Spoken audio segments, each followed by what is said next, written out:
Okay, here we are back in the studio, Dani. We're here. You've been gone a long time. I've been gone Where for a in while. the world has Dani been? I was on spring break. Okay. I'm just kidding. So that's a long spring break. No, we took a break because we take breaks in between seasons, as everybody does. And I was dealing with a very harsh winter out on the East Coast, and so I kind of warned you about that, didn't I? You did, but you didn't like. I think. I mean, no one could have predicted. I mean, maybe they could have predicted it. Not sure, but where I'm at, it was like the worst winter that they've had in 30 years. Oh my god! So I moved at like the worst possible time, which was not great. But I'm back in sunny Denver. It's Friday and I'm in glasses mode. You are. You had double glasses on there for a second, but okay. So, how much snow did you guys have? Way more than Denver. Yeah, we haven't had any snow. Yeah, you guys didn't get any snow. Like, and where I live, they never really get snow. They get it like maybe they get like a few inches. Like, this has literally been San Diego weather. It's crazy. I know. Here, yeah. And now I can only water my lawn like 2 days a week. Well, I mean, the grass here is actually it's not as green as I thought it was going to be getting back here. I'm thinking about actually getting rid of grass. Going with some kind of with some mulch, New World, Arizona, some mulch, some rocks. You're gonna do some New Mexico stuff. Yeah, I mean, I could help you with that. I can definitely teach you a thing or two. Okay, so we've taken a break, but we're back in full swing. We got Laser's coming up. He got sick, so we had to. I don't know if there's American Gladiator listeners out there, but. Guys got quite a story to tell. Yeah. I mean, we took a break and then we got a great season coming up. We got a lot of great people. He was supposed to be at the end of last season. He's going to be one of the first of the next or this current season. And so we got a lot of great things like on deck. I'm really, really excited. I'm excited for. I mean, we have a guest in the studio today. We do have a guest, of course. It's we do. very rare that you and I record like a solo anymore because no one wants to just listen to you and I. Like they want to know. I think they want to listen. I think you got some stories to tell. Yeah, of course I have stories to tell, but I think people love seeing who we have on, and so. So who do we got on? So I mean, this is like I think that this is kind of like my go-to every time I start because I'm always so excited. But I've only met this person a few times, and we'll get into it. But when we decided to do this podcast, he was one of we give him credit for being one of the founders because he was like, you guys should do it, and we're all having dreams. That's right, like 3 years ago. But that was at like the PRS Expo.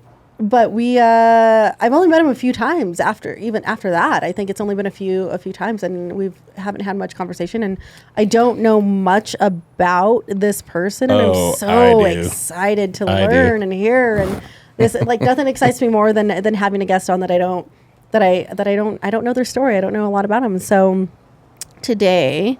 Very excited to welcome Mr. Steve Resnick. Welcome to the show. Oh my God! Listen to the crowd, fucking Steve Resnick. Crowd goes wild. Woo! Clearly, you had a cancellation. Obviously, right? I got the call and I said, "Okay, so now you're scraping the bottom of the barrel." I don't think so. Okay. I think this has been long overdue. Long overdue, and I mean, I kind of wanted to wait. Until maybe, if I retire and we're both retired. Wow. Because then we could really, but we'll call that part 2.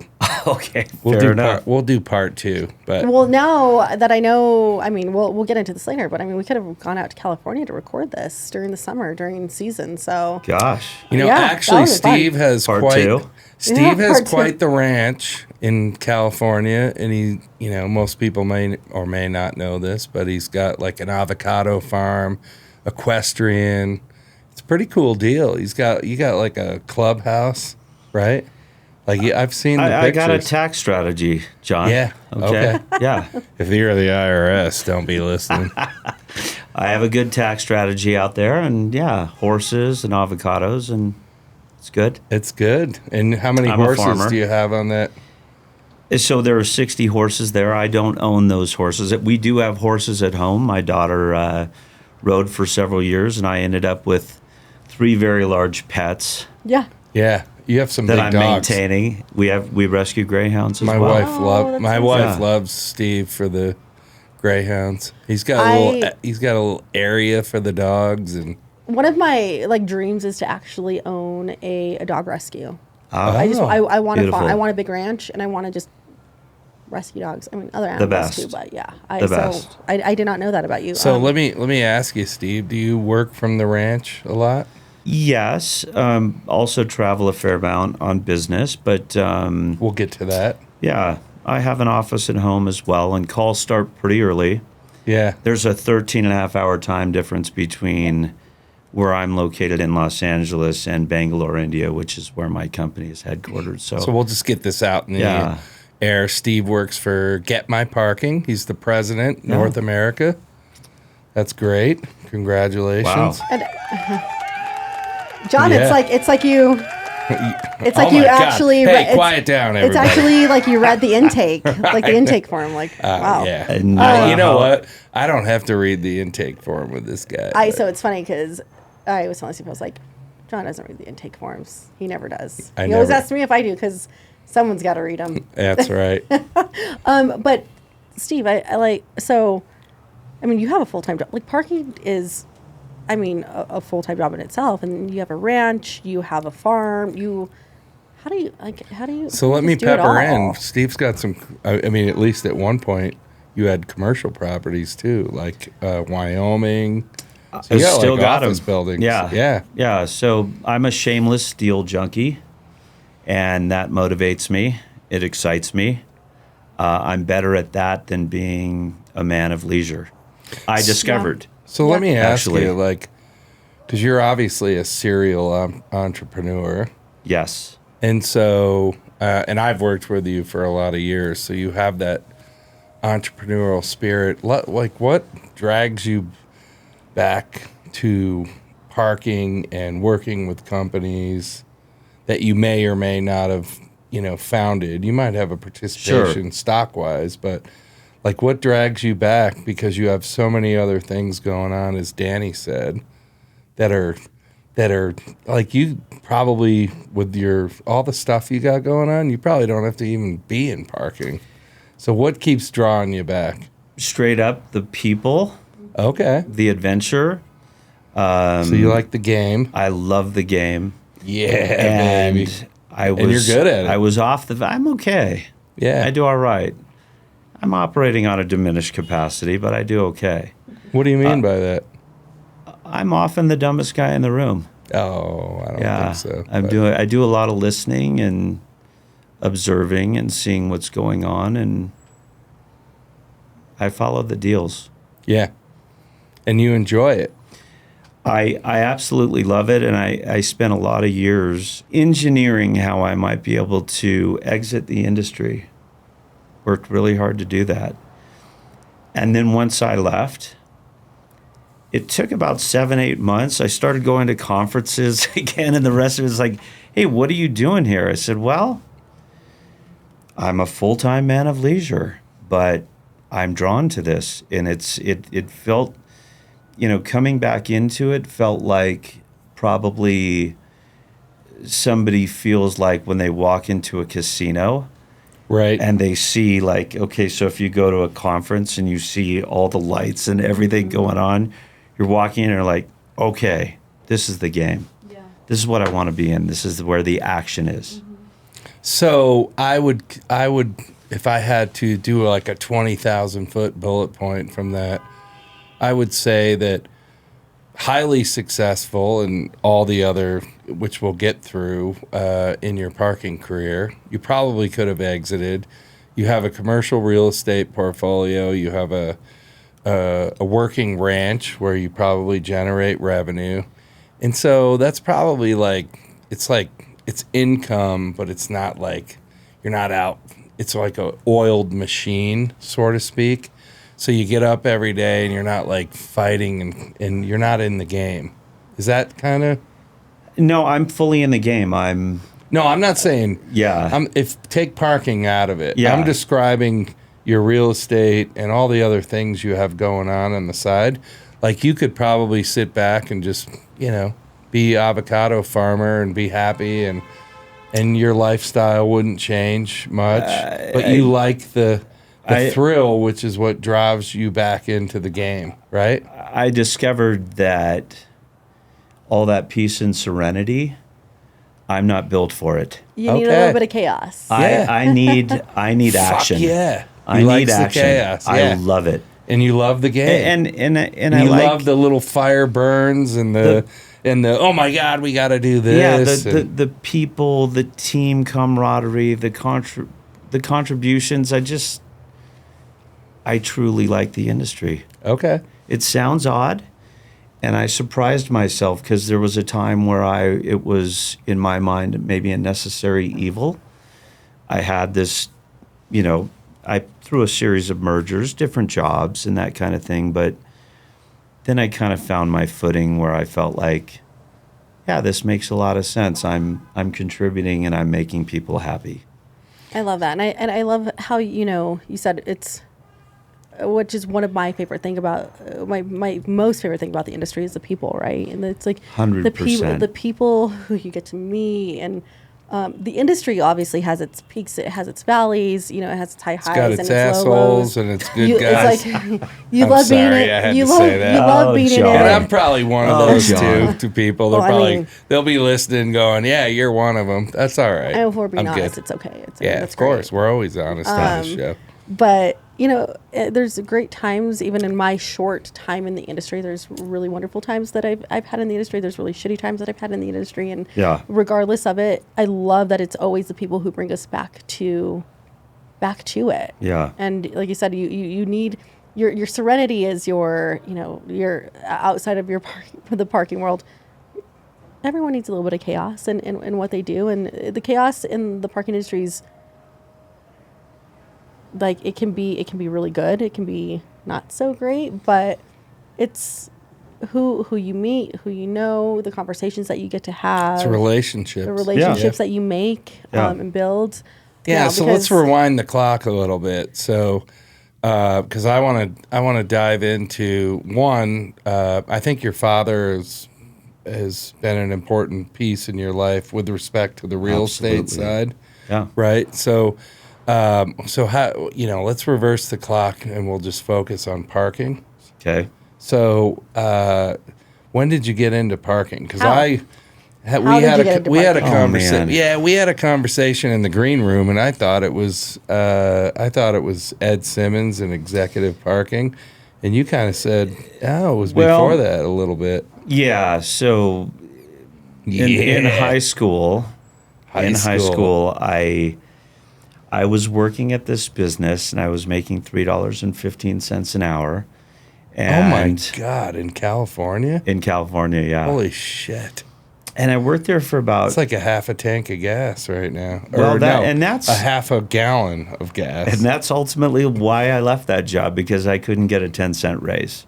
Now, mind you, this was in 1983. I had gone to the owner of this business, and it was like a full-service salon. They did nails, waxing, tanning, the whole bit. And I was the front. I was like the concierge person. I was the front desk person. Yeah. And I was 16 years old. Yeah. Okay. And perfect. In any case, I really, I was there 6 months, and I really gave everything, right? Like I was like trying to do well by this sole proprietor. And I came to her and I said, "Hey, would it be possible to get a 10-cent raise? Could I get to $3.25?" And, she looked at me and said, "Look, the business can't afford it. So no, I can't do that." And man, was I dejected. I was just bummed out. I was thinking, man, it wasn't the 10 cents necessarily, because that wasn't going to change my life, but it was the message that somehow, of course, the contribution was not great enough, apparently. So that's a bullet point. Yeah. We have a lot of young listeners, and we have a lot of people that are, serial entrepreneurs themselves, and that's a bullet point, right? It wasn't about the 10 cents for you. It wasn't. It was about really caring, and it was my first dance with the distinction between the outcomes of excellence and mediocrity. And sometimes they can be the same thing. And that's what actually drove me to make a phone call to a buddy of mine who was washing cars. And I said, "Hey man, I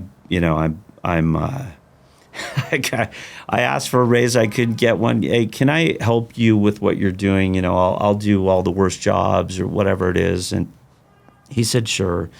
And then eventually I started washing cars in the neighborhood and this kind of thing. And eventually I found my way to washing cars in these big parking garages. I was at the bottom of the garage. In L.A.? In L.A. It was silence and it was dark down there. Is that when you met Ed Simmons?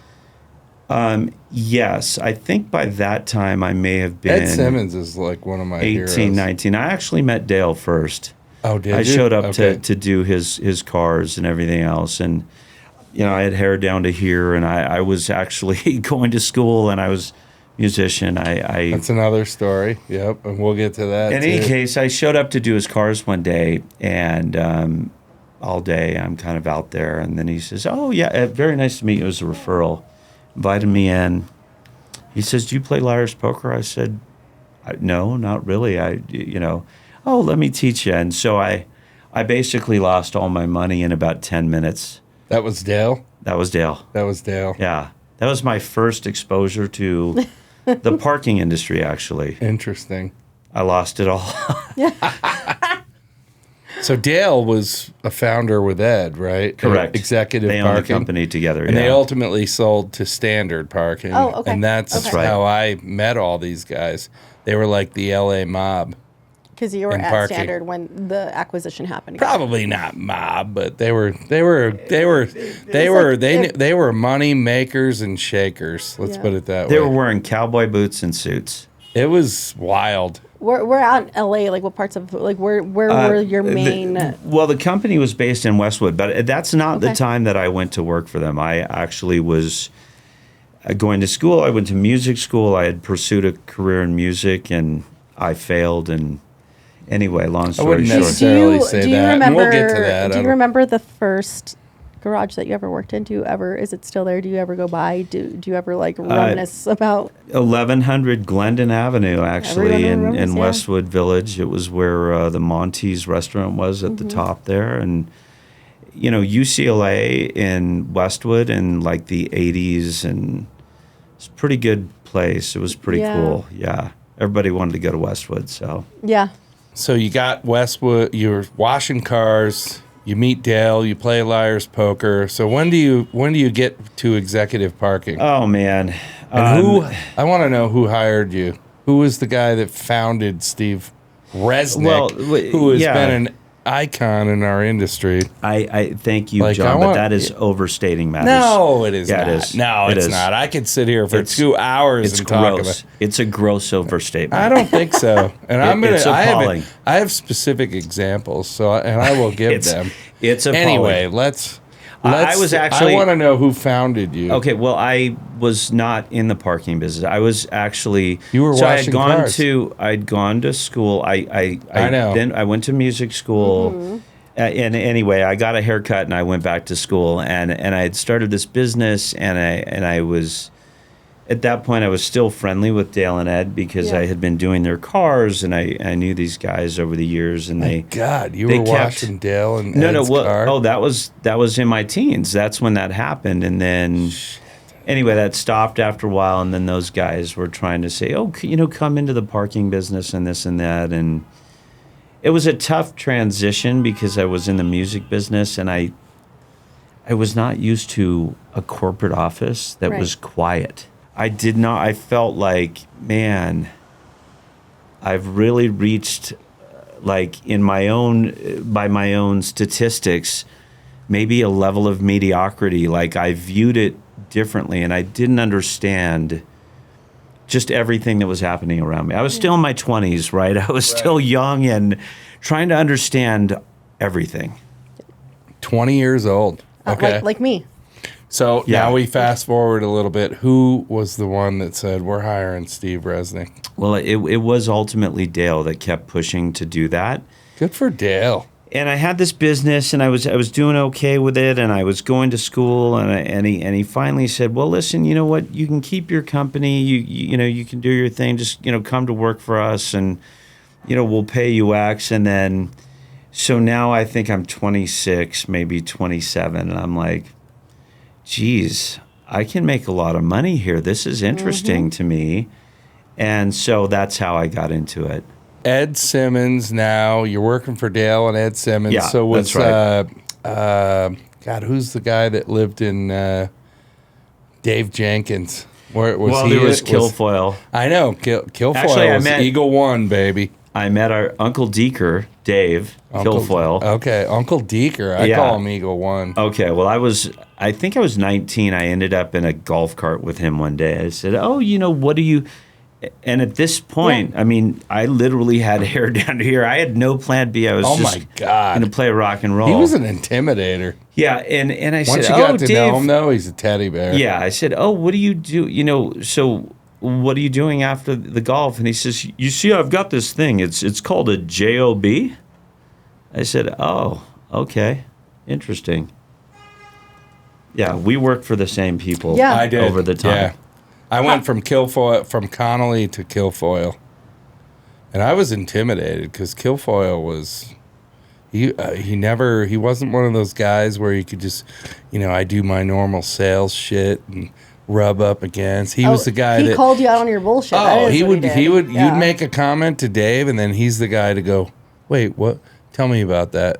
And you're like, he was always investigating. He's like, yeah. I don't want to explain Dani, any further. I was telling Dani that Chris Conley and I, we were the only two people in California that drove Buicks by choice. It wasn't a company car. Chris Conley. We shared a tandem parking I think he still space. drives a Buick, to be honest with you. Probably. Maybe a Chevy. Probably. No, he drives a Chevy now. Oh, does he really? I see him a lot. Okay. Yeah. I love Chris. Super guy. Yeah. Super guy. Okay, so now you're in the parking He was industry. at my bachelor party, as you may know. He made me wear a dress on the course. Oh, man. Yes, I had to play at my bachelor party. I played 18 holes in a dress. Where was the bachelor party at? San Diego? It was in Malibu, actually. It was actually in Agora Hills where I live today, but we played golf, I think, at Agora Malibu Hills. Country Club. Yeah. I actually just drove by there last week. A week and a half ago. Damn. Yeah, I drove the Pacific Coast Highway. You You didn't can't- go see the avocado Come ranch? on. I drove the Pacific Coast Highway because I think we need to record. From this point forward, you must come see us. I absolutely please. will. I'm He's gonna got come like in, old school Ford Broncos. I'm going and- to come during avocado harvesting. Take I'm all you can carry. I'm going to come harvest avocados. So Take all you can carry. I'm going to take Steve up on this. You and I are going Yeah, out let's do there. it. And I would love to have you. We're going to Yeah. do a podcast from his equestrian That's what You can that's do what I that. said. best setting. what What You do you can think? do that. It's an amazing Matter of fact, community. maybe we'll buy gear and we'll have a studio there so we could just, for all the people that we get from LA, all the movie stars. Let me What do you check. think? Let me check with the board. Oh, Yeah. Yes. Yes. rent free for a little while. Yeah, no, that's then fine. we'll pay you rent. And No, it has you don't passed. have to. Motion passed. I would absolutely love that. That would fucking be No, You great. are we'll- hereby approved. Okay, we're Well, we approved. gotta- The board approved us. I'm going. You have now. I'm We're in. going to be. We're in. Yeah. We'll both be flying in for the show. But yeah, beautiful area. Drove the It is Pacific Coast great. Highway, and it's crazy to see the entire redevelopment of the entire coastline now. Right after Yeah. the Palisade fires, Yeah. were you affected at all? By, So I think there were we moments were you and Jeff there O'Kyle, were right? yeah there were moments of real concern, but Yeah. but it was ominous for a bit, but was any of your it property just damaged? no, Oh, that's- but amazing. it's really about the animals at the end of the day and the Absolutely. people, and Yeah. it was just So truly if devastating. the fire truly was coming in yeah and going to devastate this place, yeah. do you have a emergency safety plan to get the animals out? Yeah, Do you so have we enough had trailers? at home Yeah. and at the ranch there are trailers, and I've got a tenant there that is really on the ball, and Yeah. they're ready and Yeah. they're prepared for this kind of thing. And the fire departments there, the different they do an amazing Yeah. job. Unfortunately, I think they were under-resourced in different ways. And anyway, you just got to feel for the people and for the animals. Yeah, very unfortunate. But That's our very happy next you're- venture to the Yeah. podcast, Yeah. where we can start What? hammering people on politics, which Oh, I was stay going away to say from, save but- the animals because that's what I would rather do than hammer people on politics. But Yeah, Yeah, that's but what I. If you yeah, keyed in to what he said, they were under-resourced. Well, no, I get. I I understand that. So I yeah. would go down a rabbit hole right now, but I won't. They Let's weren't. not. They were not. Let's they not were not. say we Let's not, did. yeah. Hey, they were not underfunded. Yeah. They were Of course, under-resourced. yeah, of course Yeah. not. Okay. I love it. Anyway. Okay, so I'll now end you're that there. working for executive parking. Yeah. You got Kilfoyle, Jenkins, Yeah. Dale. Yeah, Dale was like that's the, Dale was around, but he wasn't around. I used to see Dale, and An I was amazing- like, remember Dale was in charge of maintenance Listen, at SB Plus for an a while, the amazing- maintenance initiative. Well, You that was remember one that? of them. But fucking Dale would come into these quarterly meetings, and it was like, there's Dale. Like, you never see Dale. Well- but Dale was there. Dale was So there. feel- one of the most amazing business minds and entrepreneurs Oh, I I've fucking ever love met. him. Amazing. I wish I got to know him more. And Dale was the best man at my wedding. Oh, and so okay. this is the Yeah. person I lost Is Dale all my still money around? to. Oh, this is the Yes. person that you lost I all your would money love- to. I want Yeah. to talk Yeah. to Dale. He's Can I talk to Just Dale? I'd love to. I'll come one out of there. the just most to, I never really got to know Dale. important people in my life. I was just a for sure. regional Yeah. peon manager for Yeah. SB. Yeah. You know? No, I think you were a bit more than that. Yeah, I think Dale. I would- think we recruited you from ABM, right? Yeah. Okay. Yeah. That's Yeah. fine. Got my ass sued. All right, so Dale, I'll have to meet I Dale wasn't soon. aware 'cause of that. Oh yeah. I'll have to meet Dale soon. He's out in LA? He's out Yeah, in your area? yeah. Okay. Okay. Okay, so now we have Dale, Dave Jenkins. We got the crew. Was Yeah, well, that was through those mergers because what happened, if you recall, was APCOA came in. We were running all the APCOA locations in California, and then APCOA was buying Century Parking, and Oh yeah. and so when they were buying standard parking, they ended up having to buy executive, and we ended up, all as one kind of unit. So Yeah. it was. So that was my first Where did experience. Jeff O'Kyle come in? He came from Century Parking. oh. Yeah. Okay, so he wasn't on the No. Dale crew. One day after this merger, which I didn't fully understand at the time, we're sitting in. Remember Ray Leeskang? Yeah. Totally. So we- I sat in an office in LA and Yeah. We Oh, go into Ray this office. Leeskang. Yeah. Imagine the biggest conference table you've ever seen in your lifetime. Lease gang. I think the conference table may have been 40 feet long. Yeah. Wow. And so everybody from these sort of competing companies, and if you ask Jeff would say, well, we're not competitors because we were like the junkyard dogs at executive. We were making a lot of money in our Yeah. garages. They were running all the Class A properties. So in any case, I said, gosh, this is sort of surreal, right? We're all sitting here around this room, and I'm again trying to just understand the Yeah. dynamic. Yeah. And that story played out over many years through all those different mergers and acquisitions. Yep. And And you guys had a hell of a team. we had I a have lot a of lot fun. of respect for Ed Simmons. Yeah, all you guys. No, So I'm going they to tell ran a you great right now. company. There was a period in time where, so I've always been a hybrid in sales. I could operate, I could run the facilities, and it was always kind of like you had to run a certain part and also sell. So our responsibility was selling as well. You could wear many different hats. Yeah. Yeah, but I felt like I could tear it up over people like these guys. Him and Jeff O'Kyle were like true salespeople. They didn't have any operational P&L management. I was gonna say, would you agree with that, or No, would you- I did start in ops. I spent 7 years as a hybrid. So I So started There you out. go. Yeah, I'm talking about when I was connected with you guys. You guys No, were by like, that time I had moved fully into sales That's at right. that point. So I used to I could rip and tear up a guy that was just in sales because they don't have any operational experience. So they're not picking up the day-to-day shit. And so throughout the company, you'd go to the annual meetings and you talk to like these salespeople, and it was like, You don't know what the fuck you're talking about. Yeah, No wonder why your sales are shit. Hey. But you know you know why the two guys in the company that I had highly respected was Jeff O'Kyle and Steve Resnick, because they were the two people that you would come across that were truly just sales, didn't have P&L responsibility, but they fucking knew everything right up to the real time.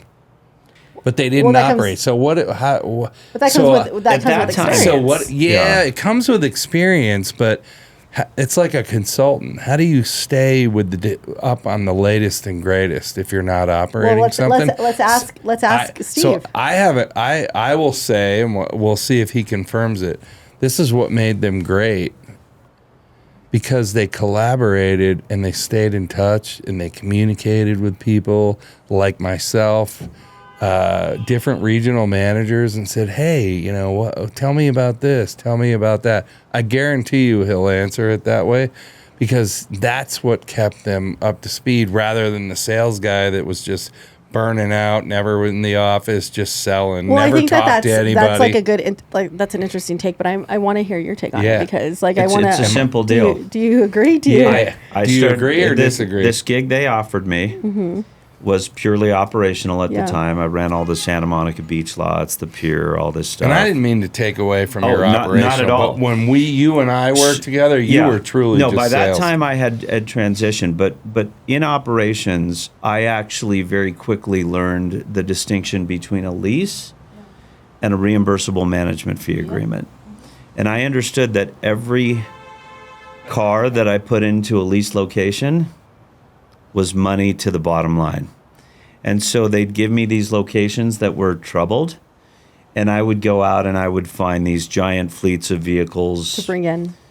Nike Town, Planet Hollywood, and my leases were blowing up because, again, I'm a deal junkie, and I realized it's like, well, wait a minute, okay, so I guess, so we get a management fee there, we get an incentive fee, okay, that's good, and we want to do that if geographically the stars are aligned, and that's fine, but on the leases, I was really big on going in and creating value right out of the gate. And so I kind of learned about the nature of these contracts, and then I got to see what it was like to work with these different third-party firms, and then I got to work with people like John over the years, and through all these different mergers and acquisitions, got to learn from what they were doing and best practices and RFPs and all-nighters trying to get a big operation open and ordering the pepperoni on the pizza and the name badges. And this guy's the best, before AI, this guy is the best writer on the planet. Fuck, he can write a proposal like nobody's business. That comes from a lot of red marks on my papers growing up. Yeah. It was very humbling. Perfecting your art. You're very talented. Well, thank you, John. It was... I'm just getting started. I had the fear of God in me. Okay, so now you have to solve the original question that Dani had, because I like to take things back. Okay. Was I somewhat right? So when you were describing kind of John the operational... John just wants to hear if he's right or not. John, you know what, like he wants to hear that he's right. No. But what I want to really get to is, because Steve is talking about his operational experience and when he was selling, which is great. My experience with Steve is he wasn't operating. Yeah, that was for about 7 years. I was just hybrid, and then exclusively I moved to sales. Okay. So that's where John's trying to get to. That's where I met John. Long roundabout way, but yeah. John came into Standard. They gave me Denver. Okay, what happened was I was supporting Chris Conley in his operation. Yeah. And then eventually I remember Chris saying, oh, yeah, you know what? We're going to hire this guy, John Conway. I said, oh, okay, great. You know, I look forward to working with him. That is true. Little did you know. When was that, John? That was, 2008. I think, around there. Interesting. Yeah. Yeah. Yeah, and John was a deal junkie. And I recognized that immediately, and I work very well with deal junkies because we're always thinking about win-win. You're kind really. Of one yourself. Well, I think win-win though. It's not about somehow crossing the hog line. It is truly about win-win, and creating good outcomes for clients and people and stakeholders. And when somebody's clearly showing up like that, you're like, oh yeah, I want to work with this person. This is fun. Let's work together.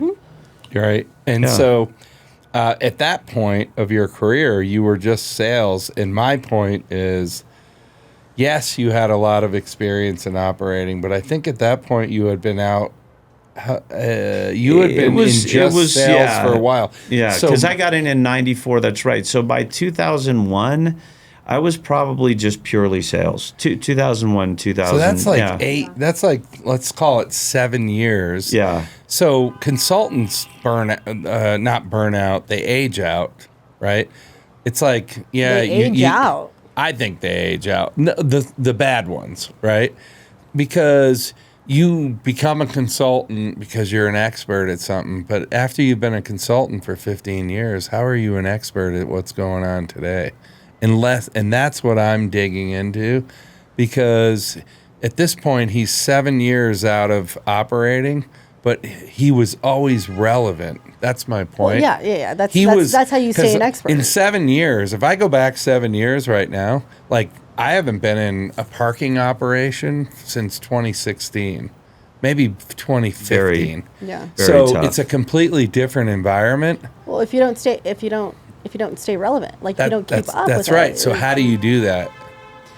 By staying in the game. I mean, by continuing your education. But like he's you- still out Honestly, selling. by staying in the parking lot. I can tell How you. does he educate himself? Most of the great ideas came from the operating guys. Oh, absolutely. So that And means females. you communicated a The people in the lot. field.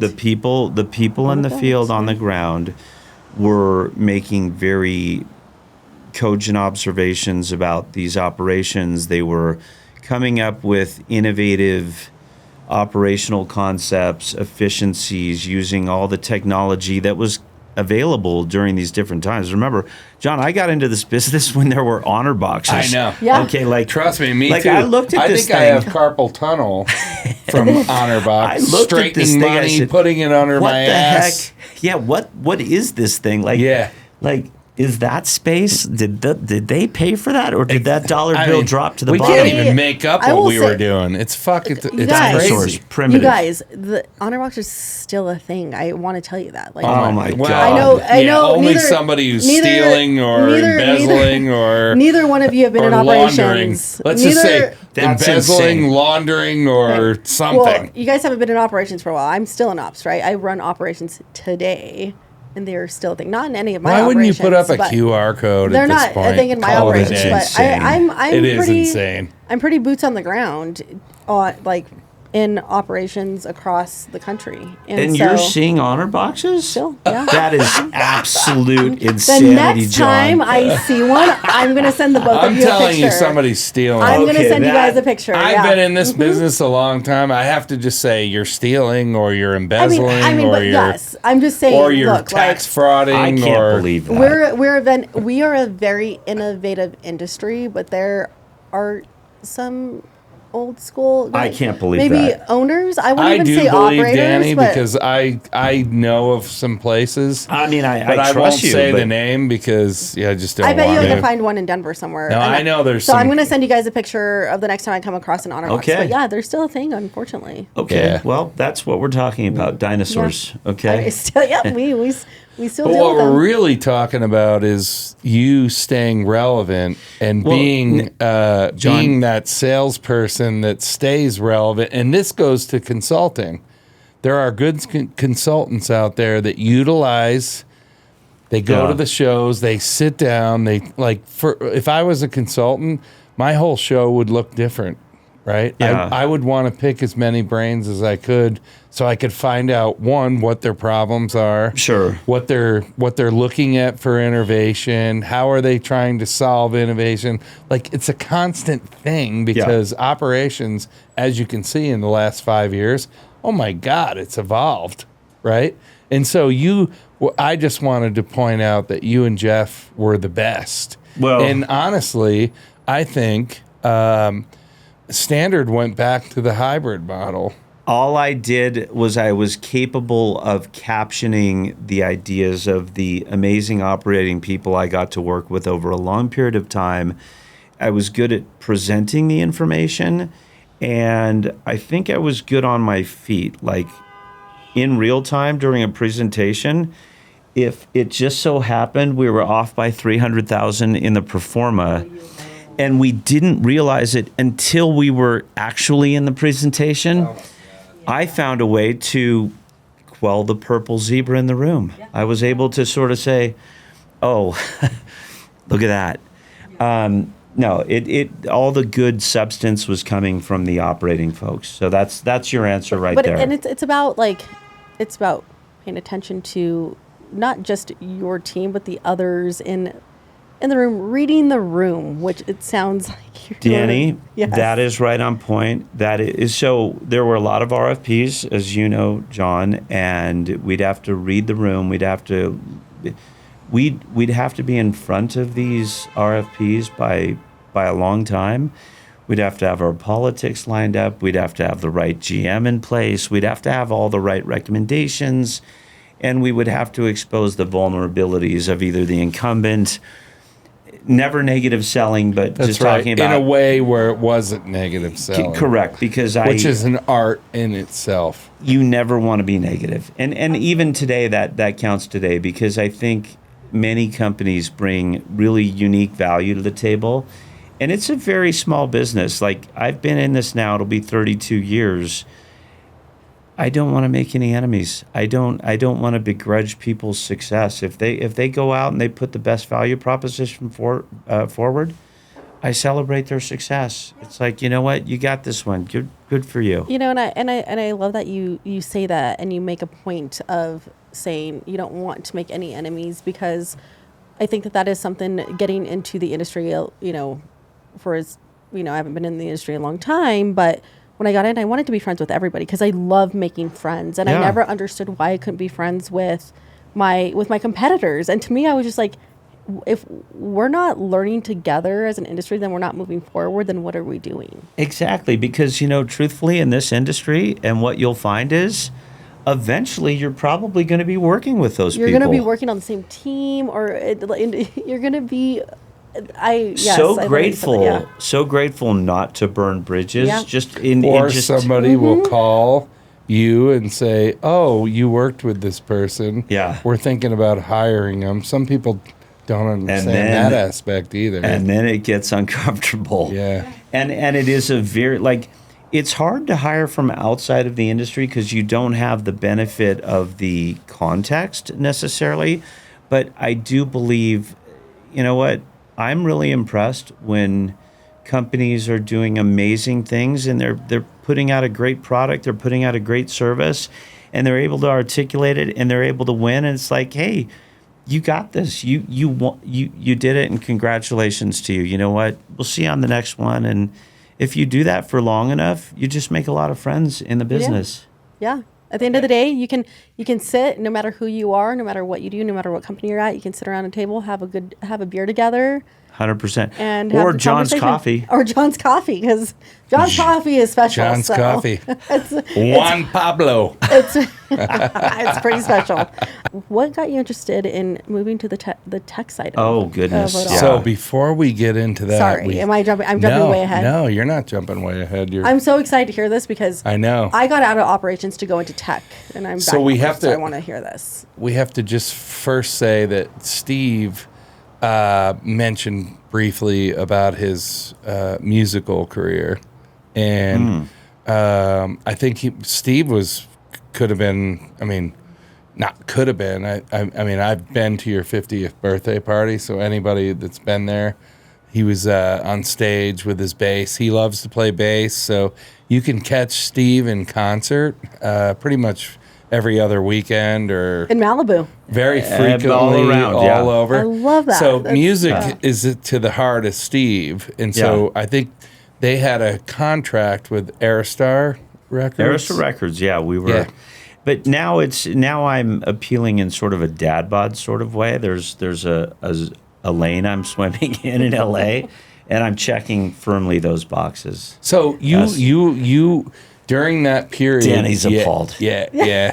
So you were in that period. You were rubbing disgusted. elbows with some. because I'm like, oh my god, now I get to come out to visit you. I get to come to LA. I get to go to your avocado farm, see the horse ranch. I get to hear you play. Get to see you park cars. Yeah. Like, This is like is there a more diverse person in parking? I don't know. Actually. This is why I love parking because You guys are people bored. You guys are bored if you're entertained by my story. Honestly. No, your story is awesome. Well, and thank you you, keep John. getting drawn back to parking, which I love. And so, Aerostar Records, you've had some high dealings with some pretty high people. And so, quickly, because we're not going to spend a lot of time. No, that's fine. But what made that go south? You live in this kind of cocoon, okay? And have you ever seen the movie Spinal Tap? I've heard of it. You should watch that. You just live in this little cocoon, and really, I got into it for the joy of music. Some of my favorite times in life were in my parents' garage, where there were amplifiers everywhere. My motorcycle. I would take my bike apart. I would listen to great music. I would play great music, and really, I came out of that whole experience just wanting to do that for the rest of my life. And you were I almost literally had no plan B. Zero. So what's one of the famous, producer record guy like Capitol Records? No, what so are those dudes? Clive Davis signed my band. Yeah, Yeah. Oh, and obviously he I had was to pull that out. Clive Davis. he had a negative moment. He mistook what he thought was talent, and we failed. And so this is what failure looks like, Dani. I mean, which is some of the greatest success, right? I mean, people. Failure makes success, right? I think, because those are moments in time where you never give up. We could go through all the buzzwords, but Yeah, I think the lessons that I learned in my teens and 20s is that everybody showed up and everybody around me thought they were a rock star. And that the egos involved in that, the lack of self-awareness of that, and yours truly included. I was just so Clive Davis. yeah. Man. So there were some interesting, surreal moments, and I'm glad to say that I came through it at probably 25 or 26 and realized the world does not owe me a thing. That was one heck of a revelation. It really was. You would have had a completely different lifestyle, completely different. Let me just make note here. Completely different set of friends. And you would have, I'm sure that there are great people in that industry, but there's nothing like having the people that you have now in your life because of parking. That is absolutely true. And probably 15 years ago, I would have gone to Bosley and gotten like the platinum package, to restore my hair. We have to talk about the hair. I'm talking platinum. Yeah. Okay, Yeah. so Greg Hoffman The had gold some package. hair too. Have you ever seen another parking industry great? You're talking about the platinum. And just a stud. I've got the platinum hair too, from parking. You just can't see it. I've never had long Very hair. nice. I don't. No, yeah. I actually have like the platinum. Like it's funny. I have like a platinum streak. Like I tell everybody about. It's actually. Your hair looks good today. Yeah. You got your hair done yesterday. Everyone was wearing hats today, so I was like, I'm gonna wear my hat too. Yeah. So Boston. We'll talk about that too. Yeah. Well, they beat us, the Rockies, in the World Series. Yeah. It's Boston. It's Yeah. Red Sox. How did you get into the real estate? Was that through Ed or your dad? No. Right? I Wasn't was your trying dad to like a mentor well, to you yeah, too as well? Yes, but I was again trying to wrap my head around corporate life because I had transitioned into this very quiet corporate place, and I realized it's like, my gosh, I better do something on top of this because I don't know that I have the stamina for this. And so I And think I'm you listening. I always talk about the 2-rail. I think you got like 4 or 5 rails.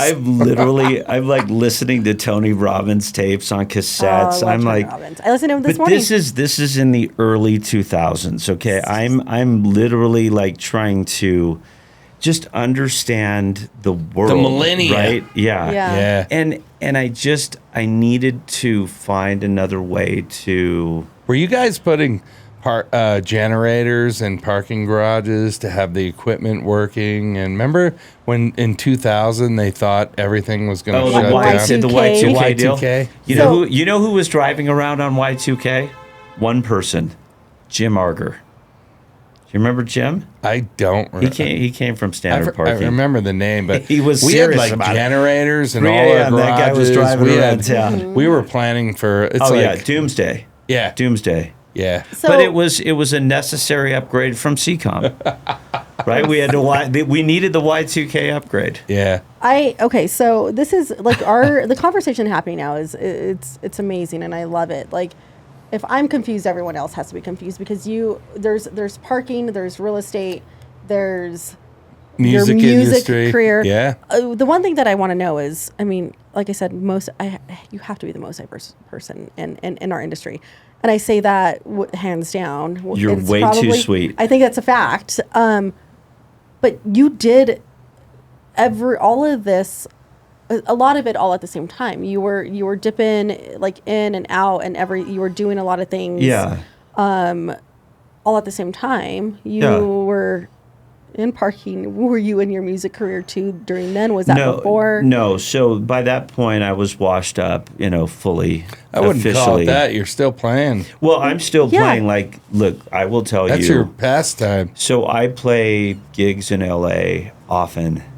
That is And so cool. I'm subbing for a lot of players, and I get a lot of amazing phone calls to play gigs last minute. And music is the joy of my life.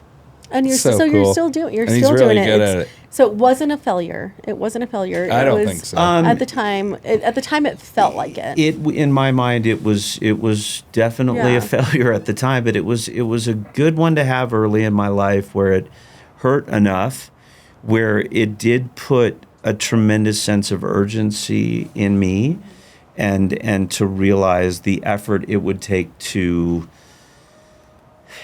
kind of try to reinvent myself. I took nothing for granted. I was very, very hungry for many, many years. And that's not necessarily the answer to everything, because I actually, I got to a point, I think in my 40s, where I realized the people that were wholly focused on their families and those were the really smart people full of wisdom. So the commercial real estate, was that Ed Simmons and Dale, or was that? And that was did your was father? that during your parking Did your time? father? It was. Yeah. Okay. And did your Yeah. father play a role in that as well? So in 1994, we had this earthquake in California, the Northridge quake, and so I was a few years into the parking business and realizing it was like, oh my gosh, I don't know that I have the stamina for this. This is corporate America, this is. And anyway, I decided to buy this condo. I had like $20,000 to my name, and I had a next door neighbor and my dad. We each put up 20 grand. We bought this condo, and I put a tenant God, I in love it. this. And then after about a year, I realized all the problems I was having, and my next door neighbor said, "Oh, my uncle owns these apartment buildings. We should do that." And so I knew nothing, absolutely nothing. And I think by 1996, 97, I bought my first 15-unit apartment building in Los Angeles. I knew absolutely nothing. And I will tell you, a common thread to success is having enough ignorance and boldness to move forward.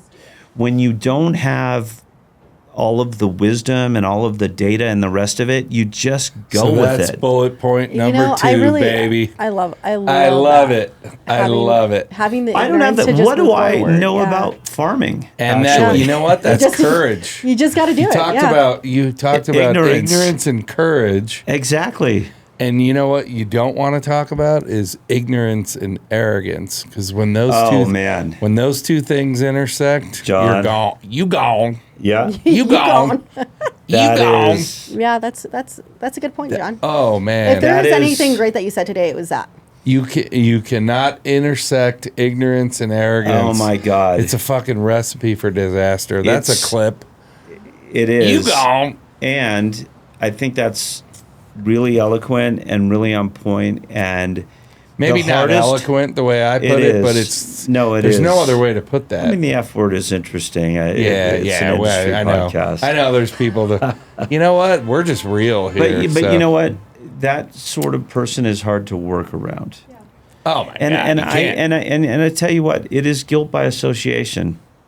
It's truly guilt by association. I actually, yeah. So now every opportunity is earned. Everything is like, don't take anything for granted, because there's always somebody smarter, and there's always somebody that's willing to work harder and has a better execution path. Remember that. Oh yeah. You're not entitled to anything. I totally agree. Yeah, and you're saying all the right buzzwords. Were you ever, because it sounds like there was, what I'm hearing is you took so many chances in so many different ways and so many different opportunities and career paths.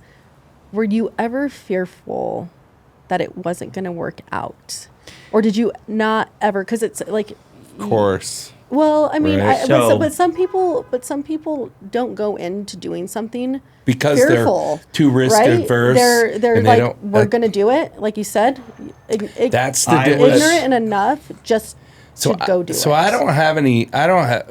For me personally, I don't have anything against people that don't have that true entrepreneurial spirit. But what you just described that's the difference, because there are people that are risk adverse, and there's nothing wrong with that. I mean, in a business environment, you have to have there are people that it took risks, and it takes courage, and they're willing to roll the dice, and there's other people that aren't, and there's nothing wrong with that, but that's what makes great things happen. Right. Well, and I want to know, Steve, from your perspective and your standpoint, because I mean, yeah, so I'm not suggesting, I mean, success is defined by happy people, happy families, health. I mean, that's true success. Yeah, of course. And many people live exclusively inside of spreadsheets and assumptions, and then there's the field of play. And I'll tell you what, my ignorance and my appetite for adventure and for breaking through, my appetite for that is so much greater than my tolerance for status quo living. I agree. And I feel like, my goodness, if I don't go out and I don't take risks and I don't explore, and I'm just, I just, you know what, again, energy. I'm aware of the spreadsheet, fine, give me the data, but I'm going with my instincts, and we're going to execute. And if somebody says, no, we're not going to do that, the answer is, yeah, we actually are, and we're going to give it a shot, and we're going to put our best foot forward. And I tell you what, I don't mind losing if we've left it all out there on the table. We've pushed as hard as we can, and I've lost, and I've failed big time. I've had a lot of failures, and I've learned from every single one of them. I asked you that specific question because I operate in probably the exact same mindset that you do, where I go in, I don't operate off of fear. Right? Sure. I'm always like, let's do it. If it works, amen. Let's fucking go. If it doesn't, guess what? We'll figure it out. But I don't go in with, and my boyfriend always gets mad at me for this actually. Well, he doesn't actually get mad. He goes, I always find the positive in any situation, in any scenario, because I don't think that, to me, like, I don't want to say that failure to me doesn't exist, right? Lessons learned do, but failure doesn't exist in what I do. I'm like, It didn't work. That doesn't mean we failed. We're going to figure it out, and we're going to figure it out until we I don't think that we'll ever get it right. Like I think So that what we're are the- only going to continue what is the to, what to is the strive for lesson? better. What is the lesson in that? So what you're saying is, we're all ultimately, we've all failed. We're all going to fail, right? So at the end of the day, it's what you take from the failure I think it's and yeah. how you turn it into something else. Is that what and you're how, trying to and say? how you turn it into the success, right? Yeah, But like I think exactly. that we all strive for a certain perfection. I don't believe in perfection either. I just believe in continuing to strive for the next best thing. Like we're going to continue to figure out how to make things better. So now we are an hour and 8 minutes into this conversation that could probably last for 3. Well, I'm sorry. Before we get there, because I actually don't know where you were before you came to get my parking. Oh, okay. So where did you? So after 25 years in kind of the operating business, I ended up, there was that whole SoftBank merger with Reef and the whole bit, had really just met a lot of great people and everything. And then I had an opportunity in late 2019 to move to the software side of the business. Okay. So worked for Tez Technology, had a great run. Okay. And Yeah. I was there 3 years. I came in as chief revenue officer. I left as chief strategy officer. I had just amazing people. I learned so many valuable lessons. And I really had to adjust my own perspective, because after seeing all of these tech firms over 25 years of, walking into existing technology roadmaps. Okay, so, and I was running there were a lot of big city programs and that kind of thing, meters, and you'd see single space, multi-space, mobile payments. There was parks equipment. There's all these RFPs. There was citation management. We're running enforcement programs. And so I got to see this big sandbox. Who's proprietary? Who's got an open, who's good at servicing stuff? Where is the drama? Because there's always drama with these companies, right? There's always drama. big mergers and all Yeah. the rest of it, and then there's the fallout. And you get to watch all that. And so I got a phenomenal education. I really had to come around to, I probably was a snob, actually. I was a bit of a snob. I love it. I love it. Yeah, I probably was living in my own cocoon, and I learned a lot about people, and I just learned some amazing lessons there. And I had signed up for 3 years, and then I decided, hey, you know what? I've done my thing here, and I think I've made a contribution. And then I was off the playing field for 18 months, and probably looked like a fan at Fenway Park, with peanuts and beer, and I was sitting back, watching the things unfold, watching things on the field. And actually, lo and behold, you know who I ran into, John? In 2023, I'd gone to a couple of conferences because I wanted to see my friends, and I went to FPTA and ran into Todd Tucker. Oh yeah. Oh, I know Todd. Mr. Tucker. When was that in West Palm? West Palm? Was that when you? It was 2023. I was a full-time man of leisure by this point, so I couldn't tell you where it was. I feel like it was because I was at that conference. And he says, "Whoa, what are you doing here?" Yeah. Right? And I was off the playing field for about 12 months. I said, You were? I'm hanging You out. worked and thank you for bringing all that up, because I skipped over it. Yeah, the so Tez actually, and- but Todd said, "Oh, what are you doing?" I said, you listen, man, I'm here to drink a few beers. I'm having fun with my buddies." And honestly, by that point, I had done all the leisure I probably knew what to do with, and I wasn't good at it. So I said to Todd, well, he says, "Are you looking for something?" I said, "Well, I'm not really looking for a job per se. I'm just, for the right opportunity, I would truly consider it, right?" And so Todd actually says, "Oh, what do you know about, Get My Parking?" And anyway, he made an introduction to the founder and CEO, Chirag Jain. And so, So you're at Get My Parking now. Yeah. And you're the president of North America. And you guys are doing a lot of great things. Like Thank you, you've John. got Express Lane going. Yeah. You got a great team. You've got a good We do. team. We got such an amazing team. So here you are, back in the game, Back in the doing game. what Steve loves, Having fun. I do have a question. Did you work with, because Jeremy was at TES, did you guys work He together was. then? He was. We did for a short stint. Okay, He and then ended Jeremy's a rock star. Yeah. He really. I he knew really him, I is. met him when he was at TES because when I was in operations. Yeah. We brought him in for a few RFPs, and like I use TES now in my Atlanta market. Oh, good. For valet. But Yeah. so when you said that you Hey, were full there, disclosure, I'm a shareholder. oh yeah, Yeah, they're of course great. you are. That was Yeah. discosed. Yeah. Of course you are. I mean, I'm I'm a rooting them on. shareholder in a I bunch still of give. different I still give shit that I had to referrals. I had no disclose, idea, but we use them for obviously a reason because they're great. Yeah. That's what we great do. valet They have techs, a yeah. great- We're they have a great shareholders. product. in But when you said many that, I was like, different oh, I things. wonder. Yeah. We're old enough now. It took me a long time, John, to become a shareholder. I put it all down on paper. Yeah. Here we go. Here's what I'm involved Yeah. in. So Tucker introduces Yeah. us, and I end up on a Zoom call, right, with Chirag. The first time I've met this kid. By the way, everybody's a kid to me because I'm going to be 60 next week. I don't believe it. Oh, my by the God. way, I don't believe it. the sensibilities great of a for 60. I don't teenager. believe it. The sensibilities of a teenager, Even and drinking the relative even maturity drinking level. the Paroline coffee, you're That is Yeah. correct. So Chirag gets on the great. phone. Thank you, John. Appreciate Yeah. that. I agree. I wouldn't believe it for My a my second. daughter is an esthetician. Glow with Jaden. Oh, okay, great. that's we're right. Out Oh, LA? do you do the mask? Like my wife and my daughter have these masks. Yeah, with the yeah. red She's doing shit all that stuff. I It could talk. looks I could talk weird. skincare all day because I God, it looks like Halloween over there Yeah. when they put that shit on. Yeah. Anyway.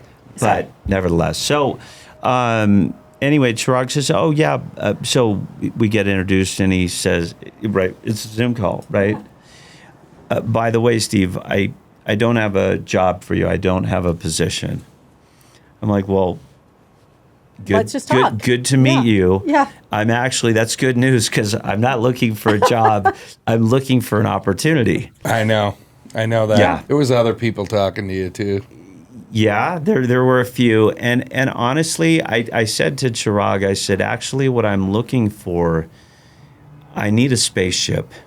That's what I need. The purple spaceship. I need a spaceship, and I need a challenge. I want a different personal and professional adventure. And then over a period of months, it was like 7 months in aggregate, I took a trip to India, and I saw what they were doing, and I thought, my God, they have like this tiny retail team here, and they've got 120 people Yeah. there fully invested in the tech. That's how this should be. Yeah.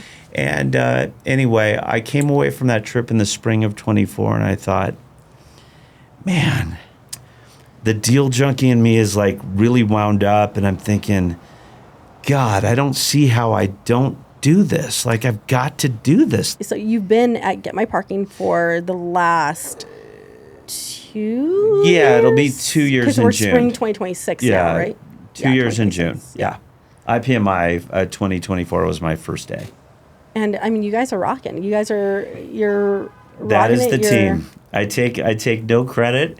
I'm surrounded by just great people and amazing team members here and in India, and I feel like we're bringing people into the fold with the highest integrity. They care about clients. Chirag's he's a nice oh dude. man, this kid Do is you- so amazing. He is. I He's call a him nice a kid. guy. I'm not being And you did say disrespectful. that. What How I'm old is saying he? is, well, if you asked him, he's way too old to be in tech. He already thinks he's too old. He's like aged out.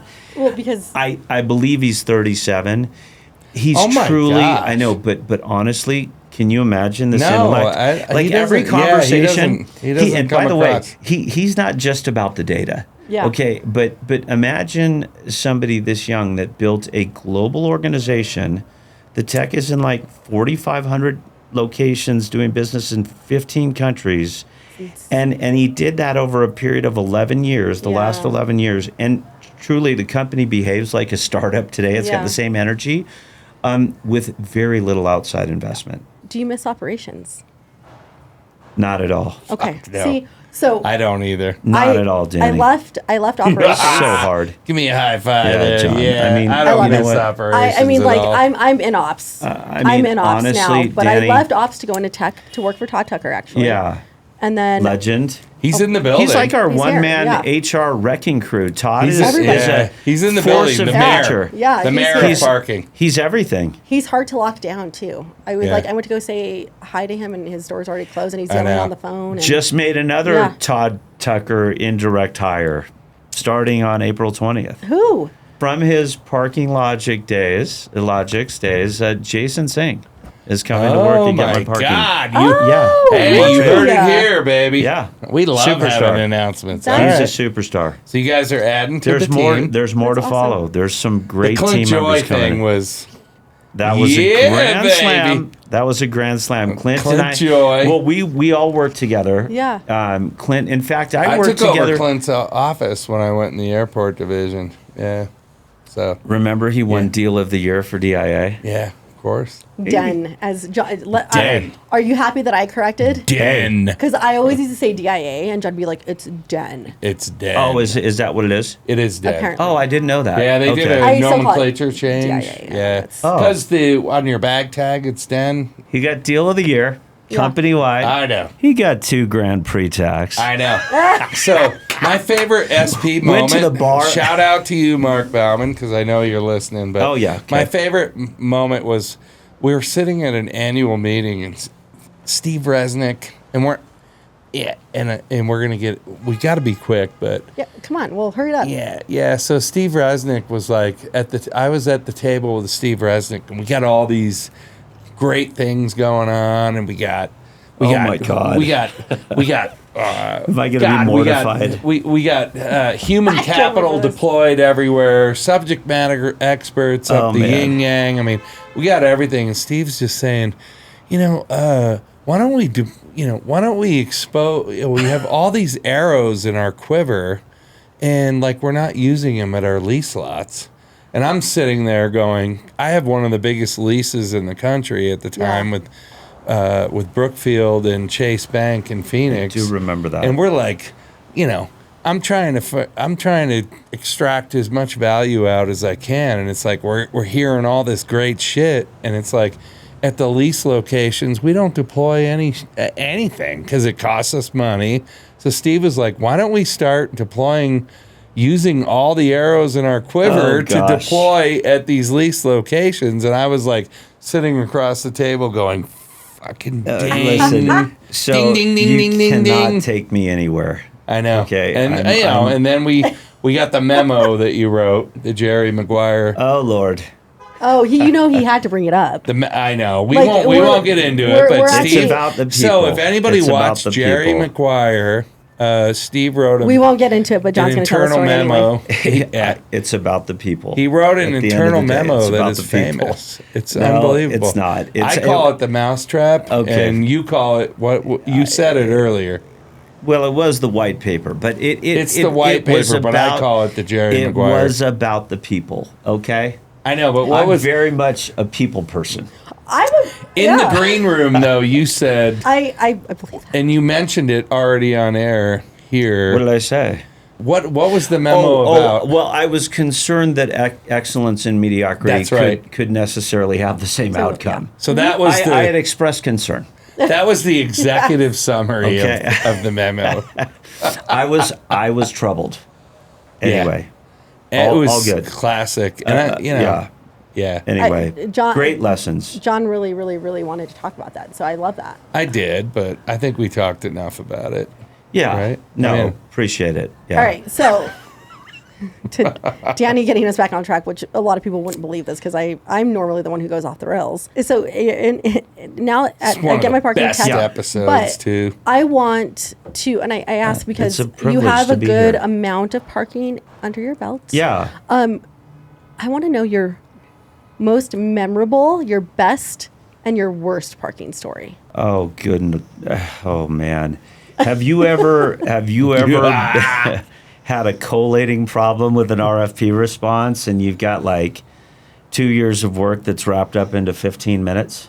Oh yeah, Yeah. yeah. I've had a few yeah. moments. Yeah. And I'll tell you what, Wow. missed some deadlines. Yeah. And I'll tell you, the apologies are so dear and so sincere, and it's just, man, I've had some real heavy moments that way.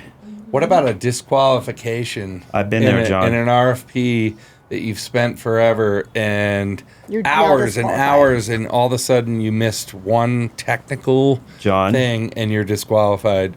I've been Like there. you're the shame of the company. I have absolutely been there, and Wow. it's a hard. It's really, it can be disheartening, and it can be heartbreaking at the same time, especially if you think you're strategically well positioned. Oh. And entire sections have been left out of responses Yeah. for whatever the reason is. And so you don't learn from the business unless you've bled that way. Yep. Unless you've done all-nighters.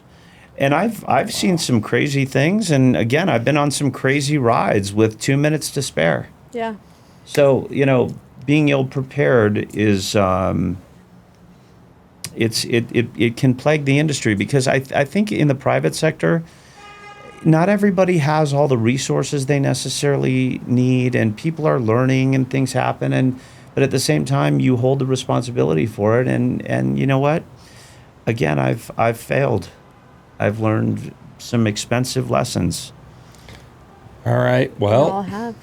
Steve, it's been great to have you here. Thanks So for good. traveling in. I think So this good. is one of our better Steve shows. has a 9 so- o'clock flight that we got to get him to. So thank you, Steve.